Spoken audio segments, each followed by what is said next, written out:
Welcome to AgriXtra, here from NAMPO in Burgess.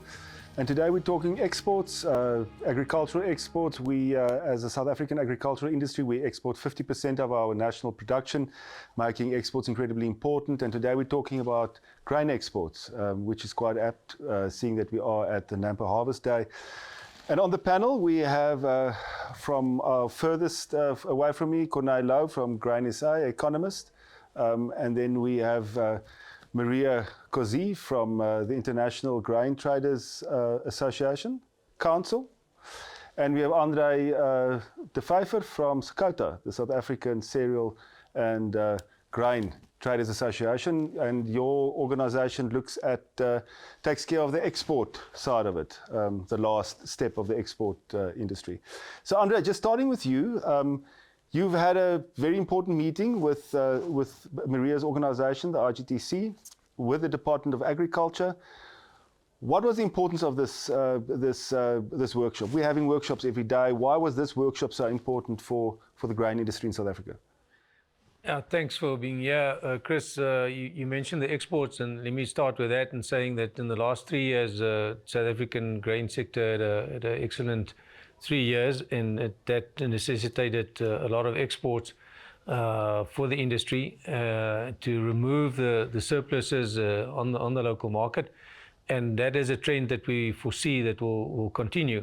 So for us, it's and for the farmers and for everyone in the industry, it is very important that we have access to export markets globally, and based on that fact, you do the calculations in rand and cents whether it's profitable to export, and that's the one leg that is very important. But there's also another leg, and that is that the access to markets require certain phytosanitary openness or clearness, so that you can actually allow to export that product to the markets that you're targeting. And that's why we also belong as an association to the International Grain Trade Coalition, that is helping us globally, Mariya as a representative in Europe, to open up these markets and for us to be in line with the latest trends. So André, just for those of our viewers who don't know, we know who Corné represents, the primary grain farmers in South Africa. We see them walking around here at the venue today.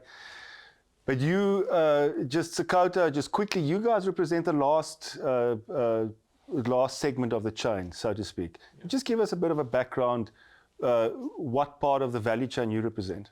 So we have 28 members, roughly 2/3 are traders, and of which about half is local traders, and the other half are multinational traders.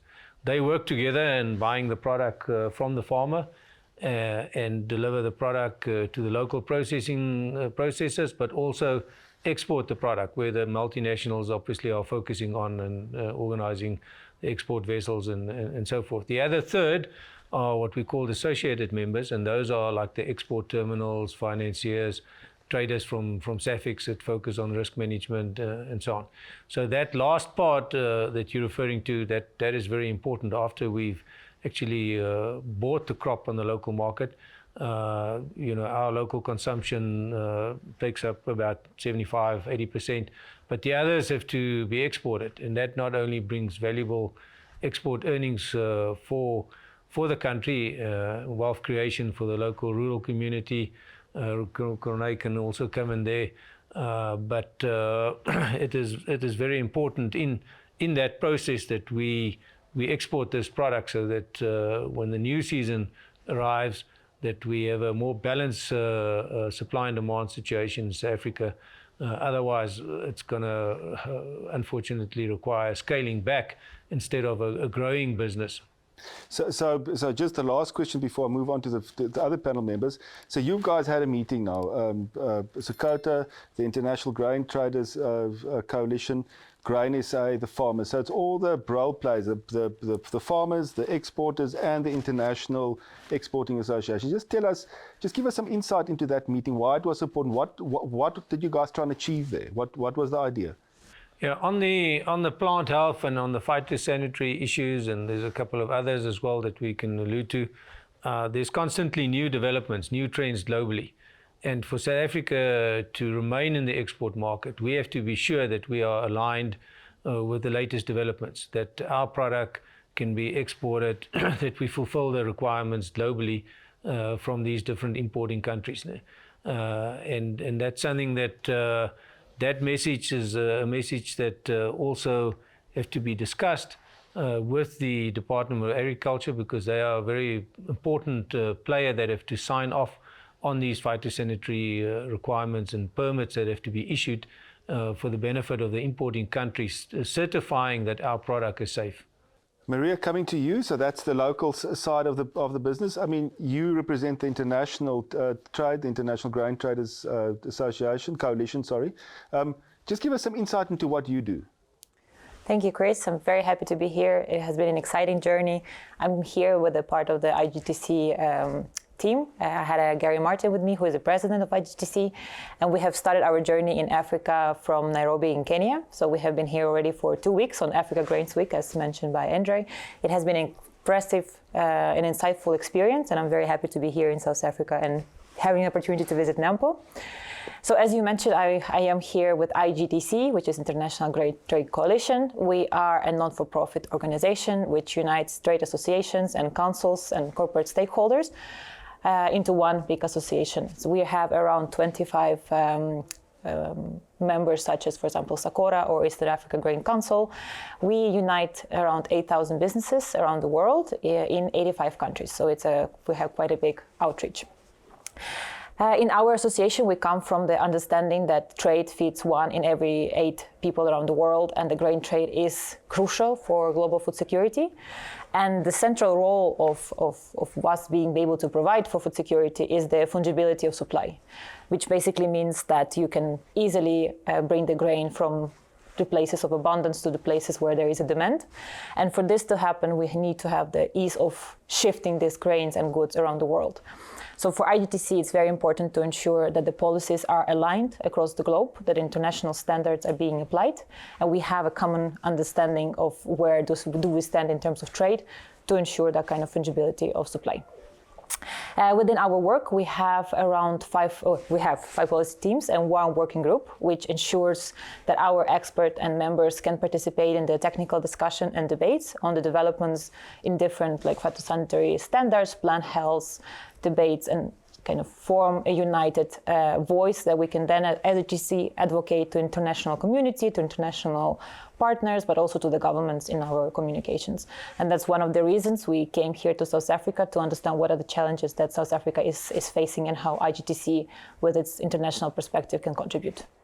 So basically, in a nutshell, your job is to try and ease the international trade in grains, to see where you can ease the bottlenecks and get the grain flowing. Very much so. Trade facilitation is what we focus on, transparency trade facilitation. Thanks, Mariya. And really, we do hope you enjoy your stay in South Africa. Very much. Corné, so we've got the traders, we've got the international trade. Now we get back to where it all starts, on the farm. That's your constituency, who you represent. How do our South African farmers fit into the picture? How do you dovetail with what André and Mariya are trying to do? Thanks, Chris. I think those that know our South African farmers, we are really good at planting maize, planting soybeans. If there's a demand, our farmers will exceed that demand. And if we have good seasons, like André mentioned, the past 3 seasons, especially good wet, rainy seasons, we tend to produce surpluses. And we need that exports to go out as soon as possible, because if stocks tend to build up, it puts pressure on prices, and that comes back to sustainability. If our farmers struggle to be sustainable in terms of profits, they tend to look for alternative crops or alternative products to produce.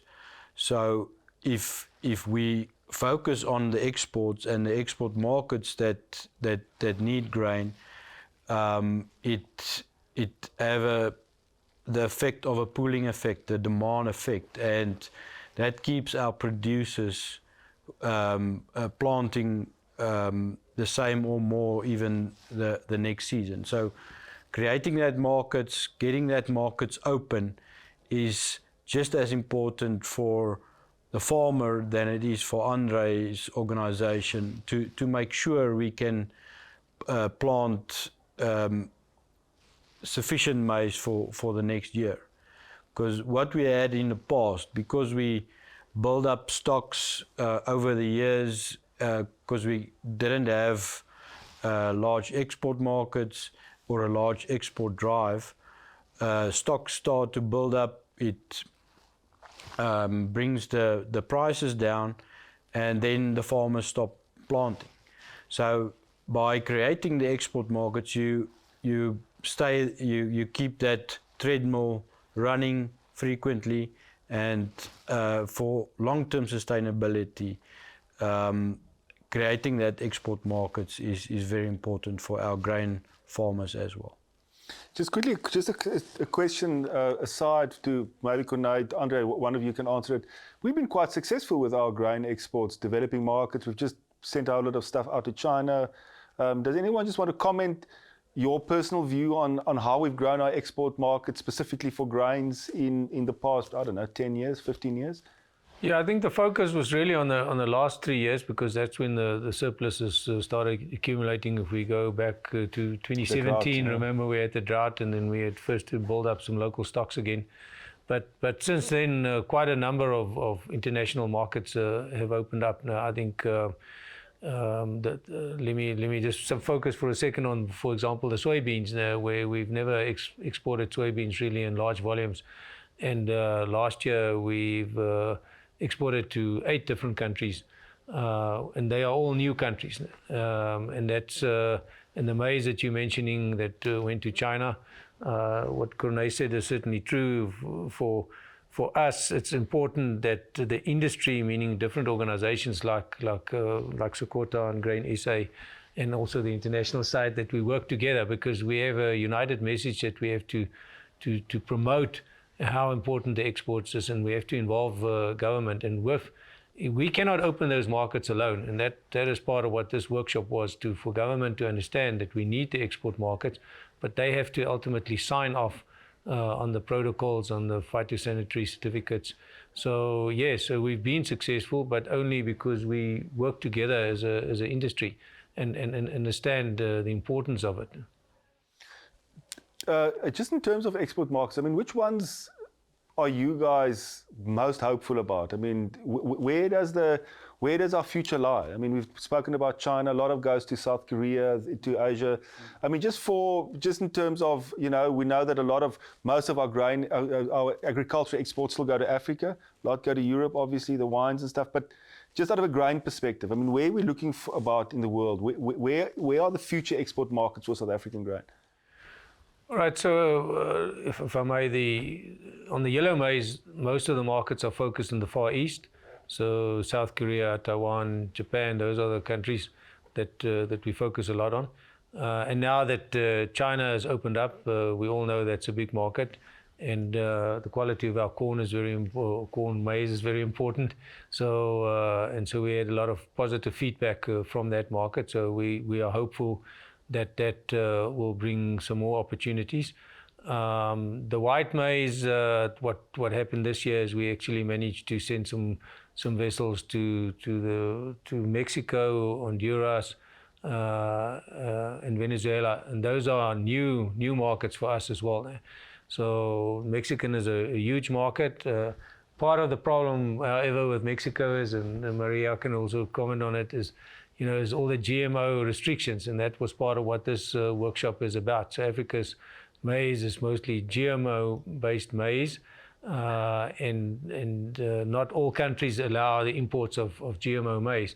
And so that's why we try, as far as we can, to work with the international representation to make sure that our policies are aligned when it comes to the new biosecurity issues such as GMO maize and so on.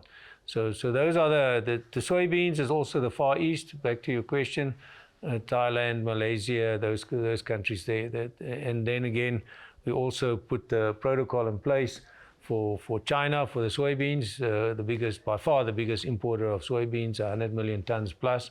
We only produce 3 million tons. So if we can open up the market is now open technically because of this protocol the minister signed, but we have to still export the first vessel of soybeans. I think it's quite an achievement for South Africa to export white maize back to Mexico, which is the sort of the originating country where white maize was first, where it comes from, doesn't it? Corné, that's correct, huh? Yes. Yeah. Mariya, just getting back to you. So, what are the areas that your organization focuses on to make what André is trying to do and Corné is trying to do easier? What are those focus areas that you guys try and take care of? Indeed. So as I mentioned before, we have the policy teams. The three of them are focusing on a new developments, such as, for example, the new plant breeding techniques, as well as Cartagena biosafety protocol, and then the low-level presence. This is something that we have been discussing quite heavily in the past 2 days here in South Africa. So we're trying to see what international bodies are saying, for example, like the Cartagena biosafety protocol discussions that are establishing, this is the only document that actually deals with the life-modified organisms. So it is important to see what discussions are taking place there and then how the countries are actually implementing what they have agreed upon and how they are interpreting the rules. So what we have in our policy teams on the three of the subjects that I mentioned, we have industry experts and also technical experts that we are welcoming to the group, and then they are discussing the issues, the understandings, the common problems that they have in the countries, and try to form a common sort of underlying policies that you put forward. All of them are being now sort of modified and updated because we see that every year there is something new, there are new developments, new products, new seeds. So we're trying to keep up. For example, in the plant breeding innovation techniques, we focus on 4 key elements, and the one overarching is the transparency of it. Then we are looking into the safety of the products. We want to make sure that whatever new plant breeding techniques are there, that they are safe for the users. We are dealing with regulatory coherence, so we want to make sure that the national policies, as I mentioned before, and also international regulations are compatible with each other and don't contradict and don't create unnecessary barriers to trade. And another issue that we're dealing with that PBI team is the consumer perception. We see that many countries are taking GMOs products a bit differently, and also not every country understands that GMOs and new plant breeding innovation techniques can be and are different things. So we are talking to civil society groups, and we're trying to spread a message and understanding that those are 2 different things, and we talk about their safety, transparency, and the work in that direction. Another 2 policy teams that we have are on phytosanitary issues and MRLs, another 2 very important topics within the plant health and grain trade. There are a lot of debates at the WTO on both issues, and I am based in Geneva, so I am keeping an eye on discussions that are happening in WTO. MRLs now is a big topic that has been discussed in the Committee on Safety and Phytosanitary Actions, and there are discussions between the members on approaches of some countries that are being taken to MRLs. So I think you must say, what is an MRL? Because that's very important for the farmers as well. Yes, it's the maximum residue level for the treatment of plants, and then every country has kind of different limits on it, and we see that some major importers are now moving towards 0 of possible MRLs applied to plants. So it's a different and interesting debates that are also happening in other international institutions. We have international plant protection convention. Sorry, there's so many abbreviations. Exactly. And South Africa is also a part of it, and it's a standard setting body for plant health. And that aims to mitigate the pest risks. And yeah, South Africa is a member of that alongside with the Cartagena biosafety protocol, and of course WTO. And then the last, we have a lot of teams, and then the last one we have a working group on e-documentation, and it's something that André has mentioned. It's about making everything digitally, and what we focus mainly is on e-phyto certificates, and we work together with the STDF standard setting body within the WTO and IPPC, and also there is an industry advisory group which sees how the e-phyto solution can be implemented, and there are now more than 100 countries that use that kind of digital tool to facilitate the trade and documental exchange. So I'm quite interested in the whole question of our grain being GMO and trying to export that into the rest of the world, and specifically into Africa. So we've seen Kenya, I think it was, relaxing their protocol slightly, if I understand it correctly. But I mean, like a country like Mexico, I mean, they're quite tight on that, aren't they?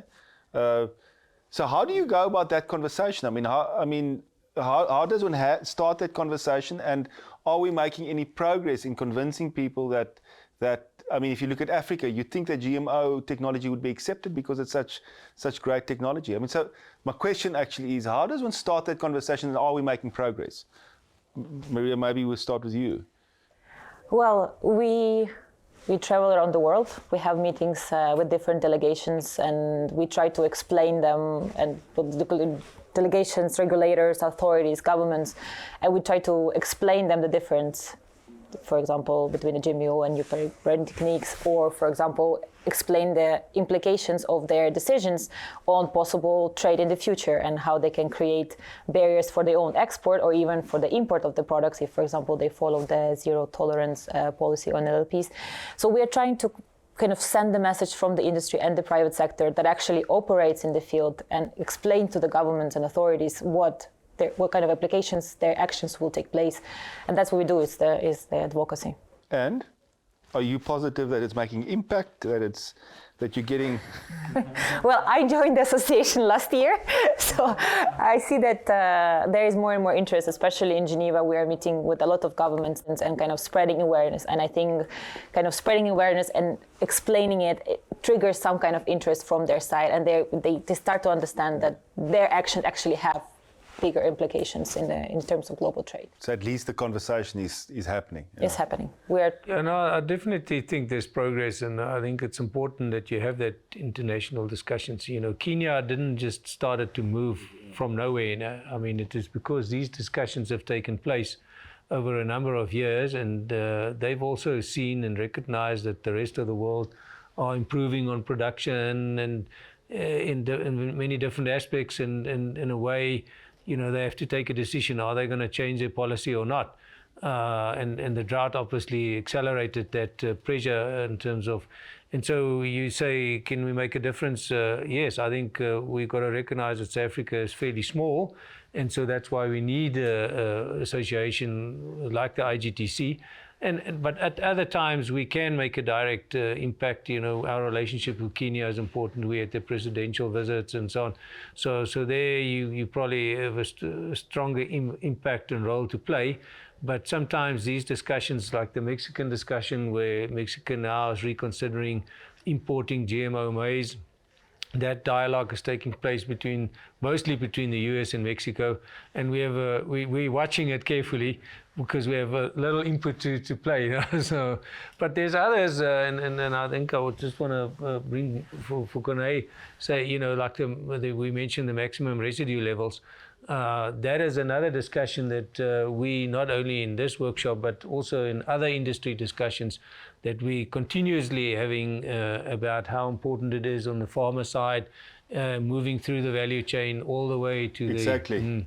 That's the question I quickly wanted to ask you, because I wanted to speak about the Department of Agriculture too before we have to end. But you know, if you look at the fruit industry, very export orientated, farmers are in that headspace to be exporting. They sort of very au fait with what international requirements are.